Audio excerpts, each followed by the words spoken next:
भारत की कंगारुओं पर इस धमाकेदार जीत के साथ ही टीम इंडिया ने सेमीफाइनल में अपनी जगह बना ली और भारत ने यह मैच 29 रन से जीत लिया। कि क्या ये मेरे लिए डबल धमाका होगा। India one hit away from winning the World Cup for the second time. ये कहानी है उस फाइनल की जिसका इंतजार भारतीय दर्शकों को 28 साल से था, जिस मैच में कैप्टन कूल धोनी ने मास्टर स्ट्रोक खेलकर क्रिकेट के भगवान से उस कलंक को मिटाया और भारतीय टीम का विश्व क्रिकेट में 28 साल का सूखा खत्म किया। ये कहानी उस जीत की है जिस जीत से 1.25 करोड़ देशवासियों के घरों में खुशी की लहर थी और आज भी करोड़ों भारतीयों के दिल में इस मैच की कहानी सुनकर एक अलग उमंग आती है। तो आइए जानते हैं भारतीय क्रिकेट का सबसे सुनहरा पल, वर्ल्ड कप 2011 की जीत की कहानी। 2011 वर्ल्ड कप जो आईसीसी क्रिकेट वर्ल्ड कप का 10वां एडिशन था और इसका नेतृत्व भारतीय देश को मिला, जिससे उन करोड़ों भारतीयों के दिल में इस वर्ल्ड कप को जीतने की आस और ज्यादा बढ़ चुकी थी और भारतीय खिलाड़ी भी जानते थे कि ये वर्ल्ड कप उनके लिए जीतना कितना जरूरी है, क्योंकि टीम इंडिया के पास क्रिकेट का भगवान था जिस पर एक कलंक था अपने 22 साल के क्रिकेट करियर में उस वर्ल्ड कप ट्रॉफी को न पाने का, और साथ ही उन करोड़ों देशवासियों की उम्मीदें ये वर्ल्ड कप अपने घर में होने की वजह से और बढ़ चुकी थीं। भारत ने इस वर्ल्ड कप में अपनी शुरुआत एकदम धमाकेदार अंदाज से की थी और जैसा प्रदर्शन वो चाहते थे उन्हें वैसा ही प्रदर्शन मिला। उसके बाद भारत ने ग्रुप स्टेज के 6 में से 4 मैच जीते और एक टाई रहा, जिसके चलते उन्होंने पॉइंट्स टेबल में नंबर 2 पर फिनिश किया। क्वार्टर फाइनल्स में ऑस्ट्रेलियाई टीम के घमंड तोड़ने के बाद अब भारत का सामना उनके सबसे बड़े प्रतिद्वंदी पाकिस्तान से होने वाला था, जिसे भारत ने अच्छे से धूल चटाई और फाइनल्स में अपनी जगह बना ली। अब धोनी की अगुवाई वाली ये टीम उस मुकाम पर खड़ी थी जिसका इंतजार सदियों से था। देश की उम्मीदों को अपने कंधों पर संवार कर अब धोनी उस फाइनल के लिए तैयार थे और वो घड़ी आ चुकी थी जहां आज इन दोनों में से एक टीम उस वर्ल्ड कप को जीतने के सपने को पूरा करने वाली थी। 2 अप्रैल 2011 और मुंबई का वानखेड़े स्टेडियम उस फाइनल की जीत का गवाह बनने के लिए तैयार था। आखिरकार वो दिन आ ही चुका था जिस दिन का इंतजार भारतीय खिलाड़ी और प्रशंसक 28 साल से कर रहे थे। वो दिन जब ये सभी लोग अपने देश के पास उस ट्रॉफी को देखने वाले थे। लेकिन ये इतना आसान नहीं था क्योंकि उनके सामने वो टीम थी जिनके पास ऐसे काबिल खिलाड़ी थे जिनका मुकाबला बड़ी से बड़ी टीमें नहीं कर पाईं। कुमार संकारा, महिला जयवर्धने, लसित मालिंगा और मुरलीधरन के एक्सपीरियंस के सामने इस मैच को जीतना आसान नहीं था। लेकिन यह भी वो भारतीय टीम थी जो इस पूरे वर्ल्ड कप में बिना डरे आगे बढ़ी थी और आज के दिन भी श्रीलंका को एक टक्कर देने वाली थी। दोस्तों, स्पोर्ट्स के सरताज टीम आपके लिए लेकर आई है हमारी स्पेशल मर्चेंडाइज, जिसमें आप खरीद सकते हैं टी शर्ट्स, हुडीज और स्वेट शर्ट्स, वो भी बहुत ही किफ़ायती दामों पर। तो दोस्तों, इंतजार किस बात का, डिस्क्रिप्शन में पड़े हमारी वेबसाइट के लिंक पर जाइए और अभी खरीदें। अब दोनों कप्तान तैयार थे उस फाइनल के टॉस के लिए, जो इस मैच में एक बार नहीं बल्कि 2 बार हुआ था।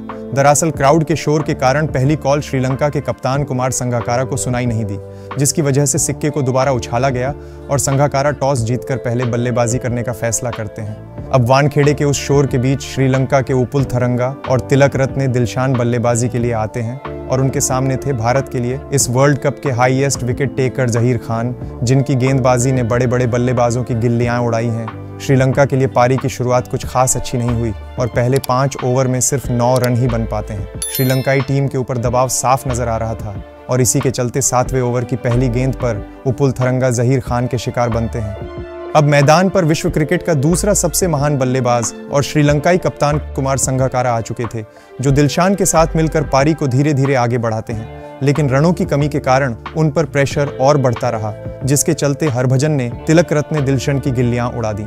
अब श्रीलंकन टीम संकट में थी, लेकिन अब पिच पर उनके 2 सबसे महान खिलाड़ी मौजूद थे, संगाकारा और जयवर्धने, जिनके बल्लेबाजी के चर्चे पूरी दुनिया भर में मशहूर थे। दोनों खिलाड़ी अच्छा खेल रहे थे और पार्टनरशिप भी अच्छी जम रही थी। फिर कप्तान धोनी ने इस वर्ल्ड कप के हीरो युवराज को बुलाया, जो संगाकारा का महत्वपूर्ण विकेट चटका कर देते हैं। जयवर्धने पारी को संभालने की कोशिश करते हैं और इसी बीच उनकी हाफ सेंचुरी भी कंप्लीट हो चुकी थी। श्रीलंका का रन रेट काफी धीमा चल रहा था।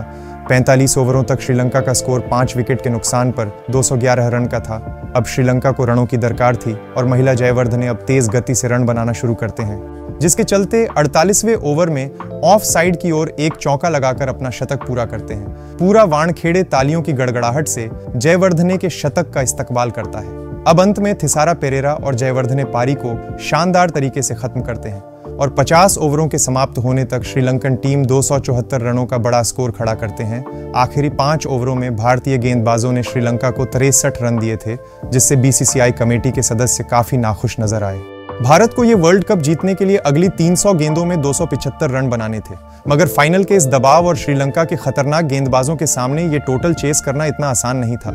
दूसरी इनिंग्स की शुरुआत करने के लिए विस्फोटक सहवाग और क्रिकेट के भगवान सचिन मैदान पर उतरते हैं। वीरेंद्र सहवाग हमेशा की तरह ही इस फाइनल में भी एक धमाकेदार शुरुआत करने वाले थे, लेकिन लसित मलिंगा उनके मंसूबे पर पानी फेरते हैं और पारी की दूसरी गेंद पर ही एलबीडब्ल्यू करके सहवाग को चलता करते हैं। सभी भारतीय इस विकेट से चौंक उठे थे, लेकिन क्रीज पर खड़े सचिन के ऊपर अब जिम्मेदारियां और बढ़ चुकी थीं। इसीलिए उन्होंने इस विकेट के बारे में ज्यादा नहीं सोचा और पारी को आगे बढ़ाना चाहा। गंभीर और सचिन पारी को अच्छे तरीके से आगे बढ़ा ही रहे थे कि भारत को इस मैच का सबसे बड़ा झटका लगता है, जब लसित मलिंगा ने क्रिकेट के भगवान सचिन का विकेट लेकर पूरे स्टेडियम को शांत कर दिया और खुशी से पूरे स्टेडियम में घूमने लगे। अब भारत के लिए मुश्किलें काफी बढ़ चुकी थीं। शुरुआत में ही भारत अपने 2 सर्वश्रेष्ठ खिलाड़ियों का विकेट गंवा चुका था, लेकिन क्रीज पर दिल्ली के 2 शेर विराट कोहली और गौतम गंभीर मौजूद थे, जो पारी को आगे बढ़ाते हैं। दोनों के बीच कमाल की पार्टनरशिप होती है। वो विराट, जो इस वर्ल्ड कप में अपनी तरफ से ज्यादा योगदान नहीं दे पाए, वो आज फॉर्म में नजर आ रहे थे, लेकिन दिलशान की उस कमाल की कैच ने कोहली की पारी को भी समाप्त कर दिया। भारतीय टीम की कोई भी पार्टनरशिप मैदान पर ज्यादा देर नहीं टिक पा रही थी, जिसकी वजह से वो मुश्किल में नजर आ रहे थे। कोहली के विकेट के बाद अब सभी दर्शकों को उम्मीद थी कि उन्हें इस वर्ल्ड कप का हीरो युवराज सिंह खेलते हुए देखने मिलेंगे, लेकिन मैदान पर टीम इंडिया के कप्तान धोनी ने आकर सभी को अचंभित कर दिया। धोनी का पहले उतरने का फैसला बहुत बड़ा हो सकता था।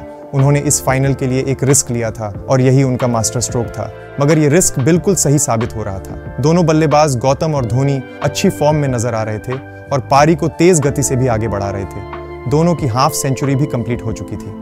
अब गौतम गंभीर अपने शतक से बस 3 रन दूर थे, लेकिन थिसारा परेरा ने उनकी गिल्लियां उड़ाकर सभी फैंस को निराश कर दिया। उस विकेट के चलते मैदान पर अब इस वर्ल्ड कप का हीरो युवराज अपने कदम रख चुका था और दोनों खिलाड़ी धोनी और युवराज को अब बस जीत नजर आ रही थी। आखिरी 48 गेंदों में भारत को जीत के लिए 48 रन ही चाहिए थे और दोनों इसको पूरा करने में थोड़ी तेजी दिखाते हैं।